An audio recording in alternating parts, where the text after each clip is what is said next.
अल्लाह पाक कभी जिंदगी में सही अल्लाह पाक ये मांगते कर मैं किसी को कह नहीं सकता।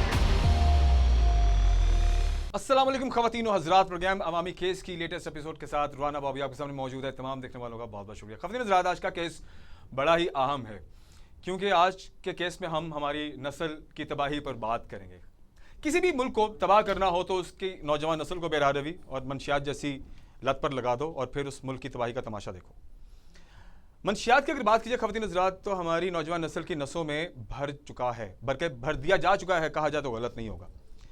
अब पाकिस्तान के तमाम कॉलेजेस, यूनिवर्सिटीज़ एंड जितने भी तालीमी इदारे हैं, आप इनके अंदर होने वाले म्यूज़िकल फंक्शंस, कवाली नाइट्स, अब जो भी गेट टुगेदर्स अगर उसके बारे में बात करें तो वहाँ पर क्या होता है? वहाँ पर या तो फहाशी हमें देखने को मिलती है या वहाँ पर मंशियात सरेआम खुलेआम बिकती और इस्तेमाल होती हुई नजर आती है। एक मंशियात फरोश औरत का इस तरह से शाहाना अंदाज से एंट्री करना इस बात को वाजे करता है कि कोई ताकतवर माफिया है जिसकी पुष्ट पनाही है या किसी खास हुकूमती शख्सियत की लाटली है। इसके साथ आने वाले पुलिस अफसरान भी अगर आपने देखा तो बड़े खौफ में आपको नजर आए होंगे। किसी ने बल्कि आगे लीड करने की भी कोशिश नहीं की। अगर इस औरत की जगह कोई और आम कोई औरत होती जिस पर शायद कोई झूठा मुकदमा ही होता या झूठा पर्चा ही होता तो उसको बालों से भी घसीटा जाता, उसकी इज्जत की पामाली भी होती और उसकी नीलामी भी होती और कानून भी उसके लिए सबसे ज्यादा सख्त होता और उसको फौरन सजा देकर उसको जेल में भेज दिया जाता। लेकिन यहां पर हालात कुछ और हैं कि अभी तक इल्जाम तराशी है। मुलजिमा का लफ्ज इस्तेमाल किया जा रहा है जनाब अनमोल उर्फ पिंकी के लिए, जिसके पास से तकरीबन 1.5 किलो कोकेन बरामद हो चुकी, असलहा बरामद हो चुका। उसके बावजूद भी अभी तक मोहतरमा के लिए मुलजिमा का लफ्ज इस्तेमाल किया जा रहा है। अनमोल उर्फ पिंकी ये कोई फिल्म स्टार है या समाजी कारकुन है, कोई सियासी शख्सियत है? जिस तरह से वो कैट वॉक करती कोर्ट के अंदर दाखिल हुई, और मैं उस बेचारा बोलूंगा उस पुलिस ऑफिसर को जो उनके पीछे बस हाथ पे हाथ रखे उनके पीछे पीछे चलता आ रहा था। वैसे कसूर उस पुलिस वाले का नहीं है जिसको पकड़ के डिपार्टमेंट ने मअतल कर दिया है और बाकी कुछ अफसरान को भी मअतल कर दिया है और बावर कराया जा रहा है कि जी हम बहुत मुतहर्रक हैं। ये नाकामी है, आपको बताते चलें। उसका कोई कसूर नहीं है। बेसिकली वो तो जो ऑर्डर्स दिए गए वो उन ऑर्डर्स को फॉलो कर रहा था, उसको जो हुक्म दिया गया उसने वही करना था। किस की सरपरस्ती है, कौन है सरगना, किसका दस्ते शफकत जनाब के सर पर है, यह अवाम जानना चाहती है। और अभी जो रिसेंट डेवलपमेंट्स है उसके मुताबिक तो काफ़ी चीज़ें सामने आ गई हैं कि मोहतरमा के बड़े बड़े जो सियासतदान हैं, बड़े बड़े एक्टर्स हैं, एक्ट्रेसेस हैं, बड़े बड़े नामवर शख्सियत उनके साथ लिंक में थे जहाँ पर कोकेन बाकायदा भिजवाई भी जाती थी और जो उनके परमानेंट और रेगुलर गाहक भी थे। ज़राए के मुताबिक वज़ीर आला मरीम नवाज साहिबा की अनमोल उर्फ पिंकी के लाहौर से पकड़े जाने के मामले पर नोटिस है। उसके मुताबिक CCD ने इस पर बाकायदा तफ्तीश शुरू कर दी है और ऑफ कोर्स मुकदमा जो है वो लाहौर में जो पिंकी है उनके ऊपर कर दिया गया है। और देखिए मुकदमे मुलजिमा के जो भाई हैं रियाज को भी गिरफ्तार कर लिया गया है, लेकिन अभी तक मुलजिमा को इश्तिहारी करार नहीं दिया गया। मुकदमे से मुलजिमा को निकाल दिया गया और ना ही क्रिमिनल रिकॉर्ड बनाया गया, ये ज़राए का कहना है अभी तक। और अभी आगे चल के प्रोग्राम में और भी चीज़ें शामिल करते हैं जिनसे सुनेंगे तो आपके होश उठ जाएंगे। कौन है ये पिंकी, कहां से आई है ये पिंकी, किसकी पुष्ट पनाही है, किसकी लाडली है पिंकी, कौन है जो इसे खुश रखते रहे और किन्हें खुश रखती रही है पिंकी? कोई फिल्म स्टार है या कोई सियासी स्टार है पिंकी? कैसे ये मंजर आम पर लाई गई है और किसके कहने पर लाई गई है पिंकी? कहीं ये आग आपके घर तक तो नहीं ले आई है पिंकी? ऐसे बहुत से अनगिनत सवाल हैं जो इस टाइम पूरी आवाम के दिमाग में गूंज रहे हैं और जन्म ले चुके हैं, जिनका जवाब ढूंढना लाजमी है। ख़वातीन हज़रात, एक ऐसा नेटवर्क जो पूरे पाकिस्तान के साथ साथ जितने बड़े बड़े शहर हैं, कराची से शुरू हुआ और उसके बाद से लाहौर और इस्लामाबाद तक पहुंचा। और ये तो मेन सिटीज़ हैं जहां पर मेन पार्टीज़ का इनकाद होता है, जहां पर बड़े बड़े गाहक मिलते हैं। जैसा कि आपने सुना भी है और हम प्रोग्राम में मजीद भी चीज़ें शामिल करते हैं कि मोहतरमा ने सबसे पहले पार्टीज़ में जाना शुरू किया और वहाँ पर सबसे जो नीश कहा जाता है स्पेसिफिक ऑडियंस को नीश अपनी देखी कि कौन है जो बहुत ज़्यादा पैसा खर्च करने वाले लोग हैं, किस चीज़ पर ज़्यादा पैसा खर्च करते हैं। फिर उन्होंने कहा अच्छा कोकेन ड्रग्स ऐसी एक चीज़ है जिस पर बहुत ज़्यादा लोग पैसा खर्च करते हैं, चलो इसका काम शुरू करते हैं। तो मैडम ने अपना खुद का नेटवर्क बनाया और खुद से कोकेन बनाना शुरू की। ये कोई डीलर नहीं है या जो लोग ट्रांसफॉर्म करते हैं या जो लोग डिलीवर करते हैं, ये डिलीवरी का यहाँ पर केस बिल्कुल नहीं है। यहाँ पर तो मैन्युफैक्चरर का केस है। अनमोल उर्फ पिंकी खुद से आला दर्जे की कोकेन तैयार करती रही है और चलती फिरती फैक्ट्री का नाम भी दिया जाता है। और जहां पर इन्हें यह नाम भी दिया गया है, वहां पर इनको कोकेन वाली बाजी, वहां पर इनको अनमोल बाजी और डॉन अनमोल, और फिर यह भी कहा जाता है कि क्वीन ऑफ कोकेन का नाम भी दिया गया। मैंने आज सोशल मीडिया पे सर्च किया, इनफैक्ट मैंने गूगल किया तो गूगल पर बाकायदा इनको यह दर्जा दे दिया गया है क्वीन ऑफ कोकेन का। तो आप अंदाजा लगाएं कि ये जो नेटवर्क है किस हद तक स्ट्रांग है। पाकिस्तान के बड़े बड़े शहरों से होता हुआ ऑफ कोर्स ये जो नेटवर्क है आप जानते हैं कि तालीमी दौरों तक भी पहुंच चुका है और स्टूडेंट्स के हाथों तक पहुंच चुका है। और इसमें आने वाले प्रोग्राम के हिस्से में मैं आपको बताऊंगा कि इसमें रेट्स कितने हैं, लग्जरी जो कोकेन है उसका क्या रेट है, और जो आम इलाकों के लिए जो नशा भेजा जाता है उसके रेट्स क्या है, और इस पर जुर्माने और सजाएं भी हैं जिस पर थोड़ी रोशनी डालते हैं।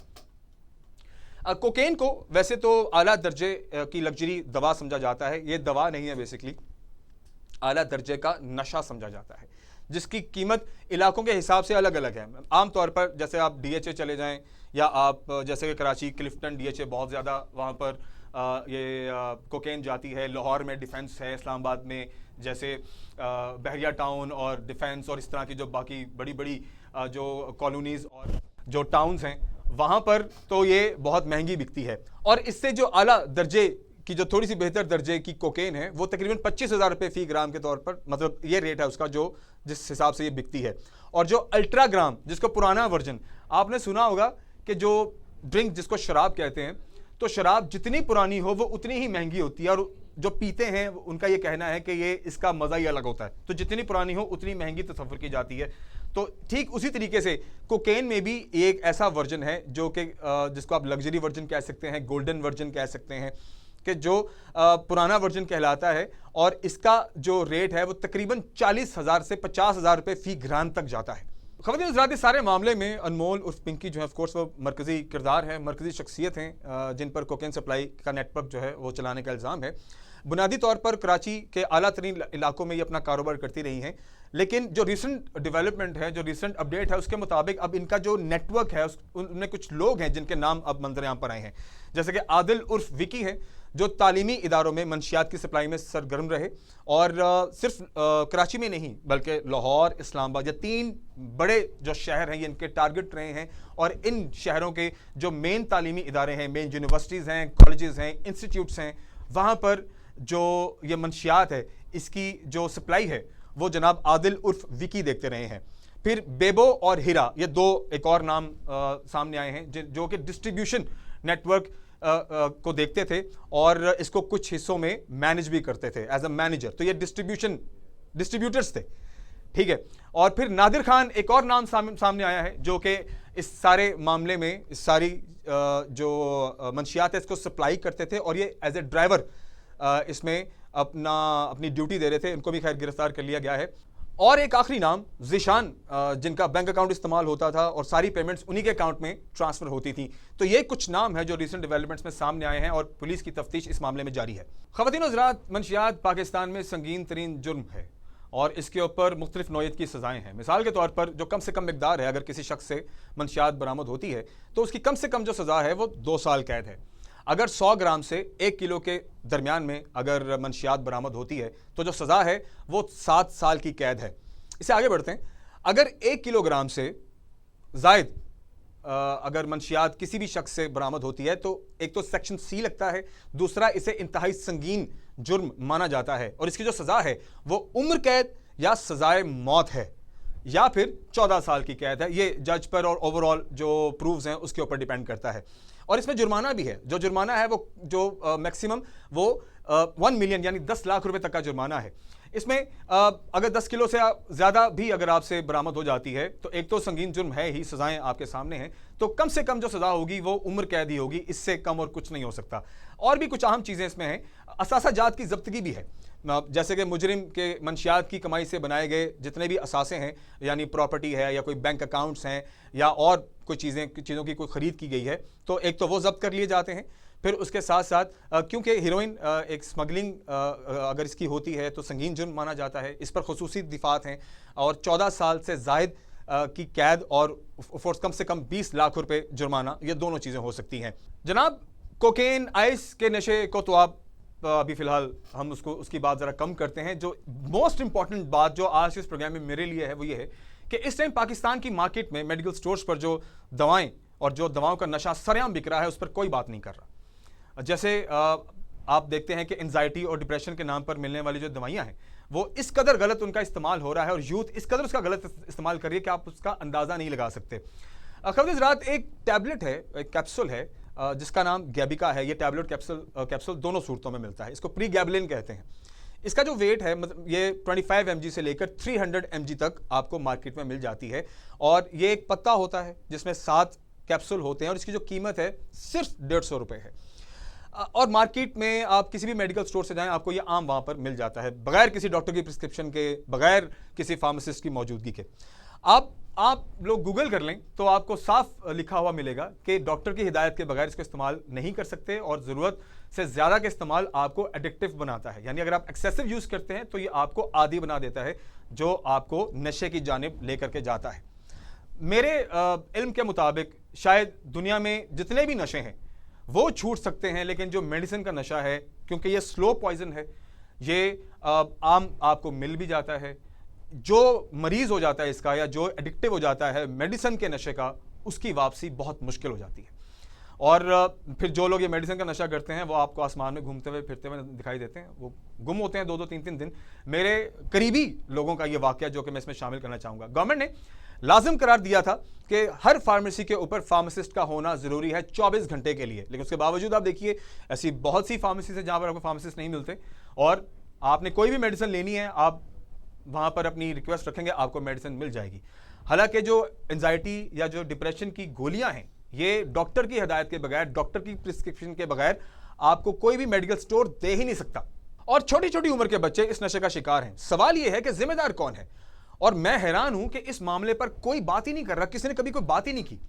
हालांकि ये जो मेडिसिन का नशा है ये सबसे खतरनाक नशा है और गैबिका एक ऐसी गोली है जिसके आपको सेवरल वीडियोस यूट्यूब पर मिलेंगे, आपको गूगल पर इसकी डिटेल्स मिलेंगी कि आप इसका एक्सेसिव यूज नहीं कर सकते। लेकिन नौजवान नस्ल एंटी डिप्रेशन एंजाइटी के चक्कर में और खा वो काम का लोड है, खा वो पढ़ाई का लोड है, खा घर में कोई मामलात मुख्तलिफ हैं या कोई लड़ाई झगड़े चल रहे हैं, खा कोई भी वजह बना लें, तो जहनी सुकून के लिए वो अपने आप को इस जानिब राग़िब कर रहे हैं और पेरेंट्स का इस मामले में एहतियात बरतना बहुत ज़रूरी है। आपको यकीनन याद होगा कि 2014 में पंजाब में शीशा बैन किया गया। जैसा आप जानते हैं कि जो शीशा है उसके अंदर एक लिक्विड होता है, उसके अंदर फ्लेवर होता है जो कि फेफड़ों के लिए इंतहाई ख़तरनाक है। पंजाब में उस शीशे के अंदर अब जो मंशियात है उसका इस्तेमाल होना शुरू हो गया था, जिसकी वजह से 2014 में शीशा बैन किया गया। लेकिन क्या पूरे पंजाब में शीशा बैन हुआ, यह भी एक सवाल है। लेकिन उसके बाद अगला फेज देखिए, शीशा बैन किया गया तो क्या हुआ, माफिया ने वेब्स और पॉड्स की सूरत में जो ये नशा है, जो एडिक्शन है, ये हर स्टूडेंट के, हर इंसान के हाथ में थमा दिया। इस पर भी 2025 में गवर्नमेंट ने एक्शन लिया और तमाम वेब शॉप्स को और पॉड शॉप्स को बंद कर दिया। लेकिन उस पर भी फिर माफिया अगेन स्टैंड किया उसने कि हमने तो करोड़ों रुपए की इन्वेस्टमेंट की हुई है, आपने अचानक से बैन कर दिया तो हम कहाँ जाएंगे, तो भाई हमें इसको बेचने दिया जाए या हम इसका कोई लाया अमल बनाया जाए। तो खैर इस पर भी स्टे ले लिया गया और अभी तक वो स्टे चल रहा है, अभी तक उसके ऊपर कार्रवाई चल रही है कि किस तरीके से इसको बैन किया जाए, इसको बंद किया जाए, या कौन सा ऐसा तरीका है जिससे जनाब ये हमारी यूथ को नशे की जानिब लेकर के नहीं जाएगा। लेकिन खैर अभी तक इस पर भी कोई हमें पेशरफ्त नजर नहीं आई और वेब्स एंड पॉड्स और फ्लेवर्स अब आपको आमतौर पर हर स्टोर में, हर मार्केट में आम बिकते हुए दिखाई देते हैं। मैंने देखा है मुख्तलिफ चैनल्स चीख चीख कर ये बात कर रहे थे कि जी हमने ये स्टोरी ब्रेक की और हमने जनाब अनमोल और पिंकी का जो केस है वो आवाम के सामने लाया। उसके बाद से बाकी लोगों को याद आया। ओ भाई साहब, पहले मुझे ये बताइए 15 साल से आप कहाँ थे? एक लड़की जो पूरे पाकिस्तान के अंदर कराची से ऑपरेट कर रही थी, पूरे पाकिस्तान के अंदर वो मंशियात आप खुलेआम बेच रही थी, तो तब आप कहाँ थे? करोड़ों रुपया कमा रही थी, तब आप कहाँ थे? आपको कोई कानोगार खबर नहीं हुई। मैं पूछता हूं एंटी नार्कोटिक डिपार्टमेंट से, जिसका काम ही पंजाब के अंदर ऐसे मामलात को डील करना है, और अगर कहीं मंशियात बिक रही है या कहीं फरोख्त हो रही है तो उसको खत्म करना, उस पर कार्रवाई करना। पिछले साल देखा है हमने, पीरा फोर्स ने जितने नशई थे सड़कों से उठा लिए और जहां जहां कोई नशा बिक भी रहा था उन पर भी कार्रवाइयां की। लेकिन वो कुछ चंद महीने के लिए हमें तो एक्टिविटी नजर आई, लेकिन उसके बावजूद अब उसके बाद से अगर आप देखें तो अब फिर दोबारा से जो मार्केट है वो गर्म है। और इस हवाले से मैं पंजाब हुकूमत मैडम मरीम नवाज साहिबा को मुखातिब होकर ये पैगाम देना चाहूँगा कि एक बार फिर से आपकी नज़रसानी इन मामलात में बहुत ज़रूरी है कि जो बेसिकली जो इदारे हैं वो तो फेल हो चुके हैं, तनख्वाहें ले रहे हैं, लेकिन आपकी नाक के नीचे सालों से एक लड़की करोड़ों रुपए की कोकेन बेच रही है। और सुनने में तो ये भी आता है कि बाकायदा थानों को मंथलियाँ लगी हुई थी, पुलिस वालों को मंथलियाँ लगी हुई थी, और जो ट्रांसपोर्टर्स थे और जो लोग पहुंचाने वाले थे वो सब इसके अंदर मुलव्विस थे। तो जब थाने या कानून नाफिज करने वाले इदारे ही मंशियात की खरीदो फरोख्त में अपना हिस्सा डालेंगे, वैसे मैंने देखा कि कैसे अपनी जॉब जस्टिफिकेशन की जा रही है। आपने देखा है वो एक क्लिप, मैंने भी सोशल मीडिया पर देखा है और हमने भी वो देखा कि किस तरह से रेड किया गया अनमोल उर्फ पिंकी के घर में। आपको नज़र आ रहा है कि जैसे जॉब जस्टिफाइड की जा रही है, मतलब बड़ी शराफत के साथ दरवाज़ा खोला गया, बड़े अदब और एहतराम के साथ घर के अंदर एंट्री की गई, और फिर वो जो 1.5 किलो के करीब मंशियात जो कोकेन बरामद हुई वो भी दिखाई दी गई, और फिर साथ में कोई असलाह भी दिखाया गया कि वो भी जनाब बरामद किया गया। तो ये जो जस्टिफिकेशन है अवाम समझ चुकी है, अवाम देख रही है कि ये एक फॉल्स जस्टिफिकेशन थी। अगर वाकई में रेड हुआ होता तो उसकी कहीं रियलिटी महसूस भी होती, लेकिन ये तो प्री प्लान एक रेड है जो आपने और मैंने हम सब ने देखी है। तो ये अवाम का ही सवाल बनता है कि जब ये मामला गर्म हुआ है तभी हमारे इदारे हरकत में क्यों आए हैं, पहले क्या ये सो रहे थे? खबर हज़रात, इन साहबा की कुछ लीक कॉल्स आपके साथ शेयर करते हैं जिसे सुनकर आपको ये बिल्कुल आइडिया हो जाएगा कि मैं नहीं बोल दी, मेरे च मेरा यार बोल दा। पुलिस का मजाक उड़ाते ऑडियो भी आप तो यकीनन सुन पाएंगे, जिसमें मुबैना ऑडियो में पिंकी पुलिस को ये कह रही हैं कि पूरे धड़ल्ले से कोकेन बेचती हूँ, पूरे कराची में अंधेर डाला हुआ है, रोक सको तो रोक लो, आप लोग दीवारों में टक्करे मारोगे, कुछ नहीं बिगाड़ सकते मेरा, आप लोगों की अकल ही घुटनों में है, 15 सालों से आप लोग मेरा कुछ नहीं बिगाड़ सके, जिस दिन पिंकी की तरह सोचने लग जाओगे ब्रांड बन जाओगे। आइए लीक कॉल सुनते हैं। असल में ना आप लोगों की अकल ही घुटनों में, आप लोग इसीलिए टांगों के बीच में से ही सोचना शुरू करते हैं, इसीलिए अभी तक वहीं पे बैठे हो। 15 साल से मैंने तुम लोगों की ना हैवी मारी हुई है।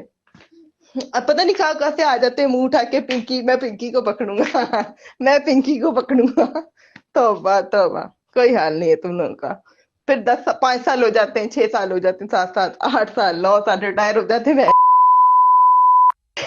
फिर खुद ही फोन करके हंस रहे होते कि यार मैं इतने साल पीछे लगा रहा, पकड़ नहीं पाया। तो मुझे पता है आप दोबारा मर के भी पैदा होकर आ गए ना, आप भी लग जाओ लाइन में। 10 साल बाद, 5 साल बाद जब आपकी कब्र में टांगे होंगी तो एक बार मुझे कॉल करके आप भी बताना, और ऐसे जोर जोर से हंसना कि वाह यार पिंकी कमाल कर दिया, 15 साल से पीछे लगाया। आप लोगों की अकल ही असल में टांगों के बीच में, तुम लोग इसीलिए वहीं से सोचना शुरू करते हो। जिस दिन दिमाग से सोचना शुरू करोगे ना, उस दिन पिंकी की तरह एक ब्रांड बन जाओगे, दुनिया आगे पीछे होगी, सलाम ठोकेगी।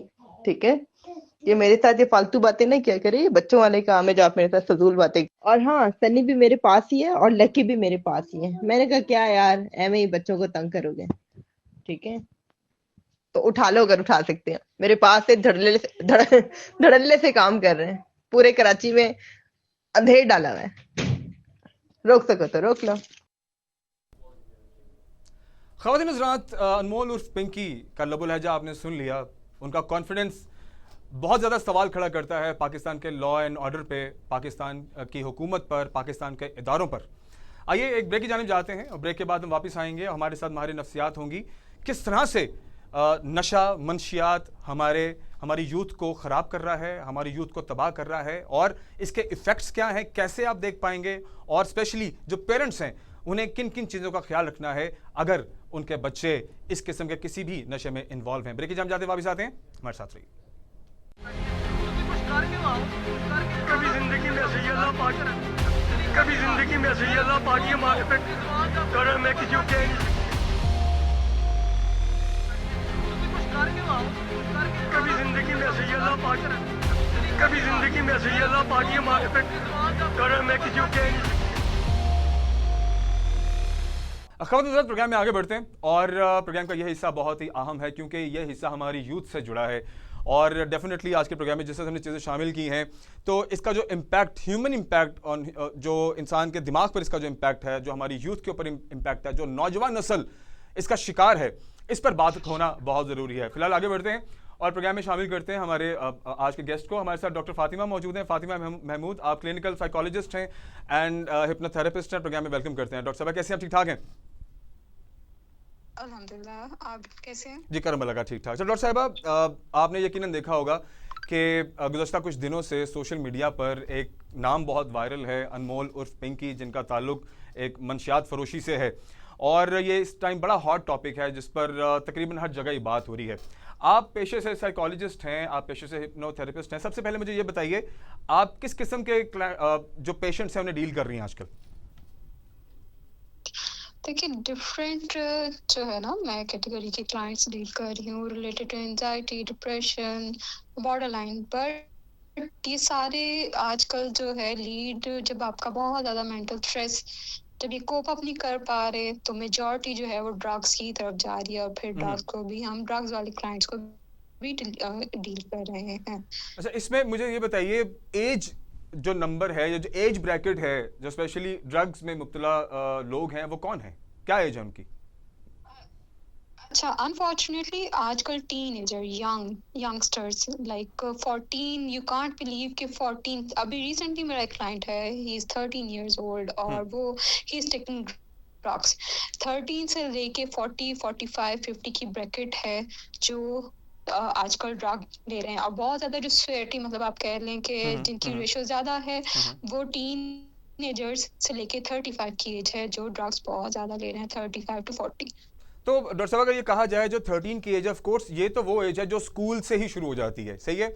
तो स्कूल, कॉलेजेस, यूनिवर्सिटीज़ में जो बच्चे पढ़ने के लिए जा रहे हैं, ये ड्रग्स उन तक पहुंच रही है और वो इसमें एडिक्शन का शिकार हो रहे हैं। तो कहीं ना कहीं गलती आपको किसकी लगती है? देखिए, तो बहुत इजीली जो है ना अवेलेबल है, हमारे कोई चेक एंड बैलेंस नहीं है, स्पेशली हॉस्टल्स में। ठीक है, जो भी हमारा, मतलब इनके लिए बहुत इजी एक्सेस है। और आजकल जो हमारे मम्मी डैडी, स्पेशली जो बच्चे हैं, उनके लिए पेरेंट्स ने लाइक वो हेडेक ज्यादा नहीं लेना चाह रहे थे, उनके लिए पैसे देना बहुत आसान है। वो पैसे दे देते हैं, फिर कोई चेक एंड बैलेंस नहीं है कि आप उन पैसों से क्या कर रहे हैं, राइट? तो फिर एक तो वो यो बनने के लिए कि यार हम लोग बहुत कूल लगेंगे, मेंटल चैलेंज, स्ट्रेस तो है, वो तो एक साइड पे है, बट कूल बनने के लिए भी आजकल बच्चे बहुत ज्यादा ड्रग्स ले रहे हैं।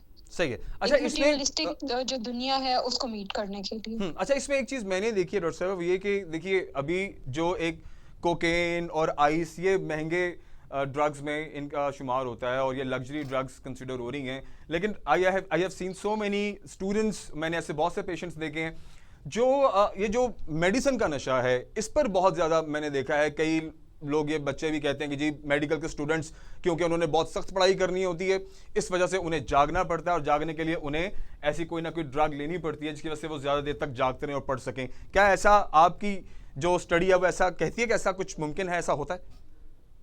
देखिए, ये जो कुछ कंट्रीज में ना, आउट ऑफ कंट्री में कुछ माइनर सी जो है वो डोज इन्होंने लीगल की हुई है, जैसे like marijuana, right? But not in Pakistan.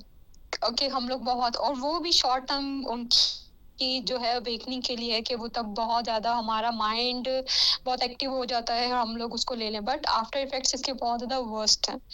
Not in Pakistan के, आप पाकिस्तान में कोई ऐसी अवेलेबल नहीं है कि वो स्पेसिफाई करे कि अच्छा ये आप फॉर स्लीप ले रहे हैं, फॉर स्टडी ले रहे हैं, फॉर योर मतलब आप एपेटाइट, मतलब कोई भी रीजन है, कोई भी वजह है, अगर घर में लड़ाई या पढ़ाई या कुछ भी है, सही है, अंडरस्टैंड, क्लासिफाई करके सेल आउट की जा रही है, वो भी कुछ कंट्रीज में। ठीक है, तो ये जो देखें, अगर पाकिस्तान की बात करें तो जैसे मैंने देखा है कि जितने भी फार्मेसीज हैं वहाँ पर ये जो एंजाइटी की जो मेडिसिन हैं या जो एंटी डिप्रेसिंग मेडिसिन हैं, ये आम तौर पर बगैर डॉक्टर की प्रिस्क्रिप्शन के भी मिल जाती हैं। हालांकि फार्मासिस्ट की मौजूदगी यकीनी बनाई गई है, इसके बावजूद भी ये जो सस्ती जो मेडिसिन हैं ये एक्सेसिव यूज़ के लिए स्टूडेंट्स खरीदते हैं, लेते हैं। ऐसा केस भी आप देखती हैं? देखें, अभी जो हमारा मेरे एंड से है या जितने केसेस या जो भी मैं देख रही हूँ, वो विदाउट प्रिस्क्रिप्शन एक माइनर, इवन जो एक स्लीप मेडिकेशन भी है वो भी अब नहीं मिल रही। ठीक है, ये मेरा ख्याल है 1 से 2 साल हो गए हैं, इस पे बहुत ज्यादा इन्होंने स्ट्रिक्टनेस की हुई है कि विदाउट प्रिस्क्रिप्शन जब तक आप प्रिस्क्राइब किसी डॉक्टर की या किसी हॉस्पिटल की आपको प्रिस्क्रिप्शन नहीं होगी आपके पास, आपको ये मेडिसिन नहीं दी जाती। लेकिन इवन लेकिन डॉक्टर स्लीप साहबा की भी। मैं आपकी बात में एक बात तो शामिल ये करता चलूं इजीली कि एक ऐसी मेडिसिन है जिस पर मैंने तहकीक भी की है और मेरे बड़े ही करीबी वाकयात में से एक वाकया है कि एक प्री गैबलिन टैबलेट है जो गैबिका के नाम से मार्केट में 150 में आपको एक पत्ता मिल जाता है जिसमें 7 गोलियां होती हैं, ठीक है, और मैंने ये बहुत करीबी देखा है कि उसका एक्सेसिव यूज हो रहा है मैक्सिमम डोज के साथ। आप ले रहे हो। जी जी प्लीज कंटिन्यू। जी जी बताएं। देखिए Gabica mostly is for joint pains, ठीक है। जब उसको आप एक्सेसिव ले रहे हैं, लाइक आप इसको मिस यूज कर रहे हैं, तो फिर वो तो किसी भी मेडिसिन का मिस यूज करेंगे, एक आपको वर्स्ट इफेक्ट आएंगे। ऑब्वियसली देखिए इसमें इस मैं पे हम लोग आपको कसूरवार नहीं ठहरा रहा, इसमें डेफिनेटली जो फार्मासिस्ट हैं या जो फार्मेसी के लोग हैं जिनका बिजनेस है, डेफिनेटली एक ड्रग इंस्पेक्टर का चेक भी बड़ा इंपॉर्टेंट है इनके ऊपर कि कौन सी ऐसी मेडिसिन है जो बगैर डॉक्टर की प्रिस्क्रिप्शन के भी दी जा सकती है। जैसे देखें पैनाडोल है या जैसी दीगर सर दर्द की दवाइयां हैं जो आम घरों में भी हम इस्तेमाल करते हैं, चले वो तो हमें पता है कि हम डॉक्टर की हिदायत के बगैर भी जाकर 1-2 लें तो हमें मिल जाती हैं। लेकिन ये जिस टैबलेट की मैं बात कर रहा हूँ, ये तो बगैर किसी प्रिस्क्रिप्शन के भी आप आराम से 150 रुपया दें और वहां से पता लेके आप हवा में उड़ते फिरें, ये तो हो रहा है हमारे माशरे में। यस, बट कुछ एरियाज में जैसे पोश एरियाज हैं, वहाँ पे बहुत स्ट्रिक्टली इसका एक्शन लिया जा रहा है। यहाँ पे मोस्टली अगर आप किसी को, अब ये बीच में पॉलिटिक्स भी है कि किसी को थोड़ा पॉलिटिक्स कह लें या थोड़ी रिश्वत कह लें, किसी को थोड़े पैसे ज्यादा दे के ये मेडिसिन ले लेते हैं, मतलब वो एक ने चेन बनानी पड़ती है। आप ये बात इस बात में मेरी जरूर इसमें इत्तेफाक करेंगे कि वो आपको एक चेन बनानी पड़ती है कि आपने किसी को थोड़े पैसे दे के कोई नकली जाली पर्ची भी बनवा लेनी है किसी डॉक्टर की, फिर उसके बाद आप किसी को भेजकर किसी भी फार्मेसी से वो दवाई भी जितनी चाहे मंगवा सकते हैं। तो ये एक सिलसिला कार इस लेवल पे भी चलता है। अच्छा मुझे एक ये चीज़ बताइए, बीइंग अ साइकोलॉजिस्ट आप डेफिनेटली इस तरह के पेशेंट्स को डील करती हैं। सोशल मीडिया और ये जो हमारे यहाँ इसका बहुत ज़्यादा यूज़ है और नौजवान नस्ल डेफिनेटली जो देखती है उसे अडॉप्ट भी करती है, तो कहीं इसका भी असर आपको नज़र आता है कि जिस तरह का कंटेंट हमारे बच्चे देख रहे हैं शायद वो भी इसमें इन्वॉल्वमेंट की बहुत बड़ी वजह बनती है? मीडिया क्या सबसे की जो मटेरियल दुनिया, ठीक है, हमारे इस गाड़ी के इस मॉडल से उतरा है, मेरे पास क्यों नहीं है, इसके पास ये मोबाइल है, मेरे पास क्यों नहीं। मीडिया में जो एक लग्जरी चीजें दिखाई जा रही हैं, लग्जरी चीजों के साथ कुछ कि यार ये बहुत वडेरा है तो वो जी कुछ पी रहा है या कुछ ले रहा है, तो मतलब एक इसको बड़ा हमने ग्लैमरस करके दिखा रहे हैं। ये बहुत मतलब कोई एलीट क्लास है तो वो ये ले रही है। ऑफ कोर्स पेशे से हिप्नोथेरेपिस्ट भी हैं। प्रोग्राम के इसी समय हम थोड़ा और मजीद चीज़ों पर बात करेंगे। डॉक्टर साहब आप काइंडली मुझे ये बताइए कि जब बच्चे ऑफ कोर्स हम देखते हैं कि मंशियात का शिकार हो चुके हैं तो उनके साइन सिम्टम्स भी होते हैं जो उनकी शख्सियत में, उनके बिहेवियर में, उनके बात करने के अंदाज में भी समझ में आते हैं, देख पाते हैं। काइंडली मुझे चीज़ें बताइए ताकि जो देखने वाले हैं स्पेशली वो अपने बच्चों पर इस मामले में तो नज़र ज़रूर रखें कि जो हालात चल रहे हैं अपने बच्चों पर सुपरविजन रखना बहुत ज़रूरी है। Yes obviously. हाँ जी जी प्लीज़ मुझे काइंडली एलैबोरेट कीजिए, कौन कौन से साइन सिम्टम्स आप समझती हैं जो कि बच्चों के अंदर देखना बहुत ज़रूरी है, उनके बिहेवियर में स्पेशली? देखिए सबसे पहले तो आप स्पेशली पेरेंट्स को कि वो अपने आप को ज्यादा देर कमरे में तो नहीं बंद करके रख रहा, अपने आप को अकेला अकेला तो नहीं जो है अपने आप को दूर दूर तो नहीं रख रहा पेरेंट्स से, और इसका फ्रेंड सर्कल कौन सा है ये पेरेंट्स को जरूर ये जो है देखना चाहिए। और इसकी बॉडी लैंग्वेज क्या है, बॉडी लैंग्वेज या तो बहुत ज्यादा कुछ बच्चे हैं बहुत ज्यादा गुस्सा करना शुरू हो जाते हैं, कुछ बच्चे अपने आप को दूर रख रहे हैं, कुछ बच्चा अवॉइडेंट बिहेवियर आ रहा है कि छुपाना, एंशियस रहना कि ये हम पकड़े ना जाए अगर बच्चे पेरेंट्स बहुत सख्त हैं। ठीक है, तो सबसे पहले जो इसका वो है सिम्टम यही कि अपने आप को कुछ क्या मतलब 80% जो स्टूडेंट्स हैं या बच्चे हैं वो अपने आप को रूम में लॉक करना शुरू हो जाते हैं, छुप के वो ड्रग ले रहे हैं। मतलब तो कमरों में बंद रखना, दोस्तों के साथ गेट टुगेदर्स और प्राइवेटली बैठना, या ये जो समटाइम कंबाइंड स्टडी के बहाने होते हैं, क्या ये भी वजह तो नहीं बनती? हाँ जी, बहुत ज्यादा। जैसे अब हॉस्टल्स में कोई ऐसा एक हॉस्टल नहीं होगा जहाँ पे बच्चों को इजीली उनके लिए एक ड्रग लेना इजी वे जो है ना बहुत ज्यादा बन गया हुआ है कि यहाँ पे पेरेंट्स तो है नहीं, उस टाइम पे टीचर्स भी नहीं है जो उन पे चेक एंड बैलेंस रखे, तो Of वो course, एक of course. अलग रूम में अपना ये ड्रग्स इनटेक कर रहे हैं। सही है। तो ये तो सारा देखिए मामला, बच्चों ने ज़ाहिर है कॉलेज यूनिवर्सिटी तो जाना ही है, अब आप उनको घर में बंद तो नहीं कर सकते। तो पेरेंट्स के लिए एक तो जैसे आपने सजेशन दिया है, ऑफ कोर्स हम समझते हैं कि उनके बिहेवियर में तो तब्दीली लाई जा सकती है, लेकिन उनकी रूटीन में तब्दीली लाना इज वेरी मच डिफिकल्ट। तो इसको कैसे आप समझती हैं कि कैसे इस पे बेहतरी लाई जा घर का सकती जो है? है ना माहौल बहुत ज्यादा पुरसकून होना चाहिए। पेरेंट्स को शुड बी फ्रेंडली, कि इतना फ्रेंडली होना चाहिए कि वो कोई बात नेगेटिव चीज कर भी रहे हैं तो वो अपने पेरेंट्स को बता सकें। ठीक है, हम लोग के पेरेंट्स से बच्चों को इतना अलाउ करें, कोई बात कोई भी हरकत कर रहे हैं, कोई बात कर रहे हैं, कुछ भी हुआ, किसी ने कुछ कहा, किसी ने कुछ ऑफर भी किया है, तो अपने पेरेंट्स को आके बताएं कि हम लोगों ने मामा बाबा ये चीज हम ले रहे हैं, Yes, हमने ये exactly, परेशानी exactly, दी agree. या हमने किसी चीज को हमें खुशी दी या हमने किसी को देख के करना शुरू कर दिया। आप बहुत फ्रेंडली घर का एनवायरनमेंट रखें ताकि बच्चे आप लोगों के पास आके खुद कन्वे करें और फिर आप पेरेंट्स इसके ऊपर एक्शन ले सकेंगे, उन्होंने फर्दर क्या एक्शन लेना। लेकिन डॉक्टर इतना साहब इसमें एक चीज जो मैं महसूस करता हूँ, मुझे लगता है कि जो हमारे पुराने दौर के यानी जो हमारे पेरेंट्स थे, तो हम तो डरते थे उनसे बात करते हुए और उनकी नाराजगी का डर भी होता था। जिस बात से बाबा ने या मामा ने जो मना कर दिया हमारे पेरेंट्स में से,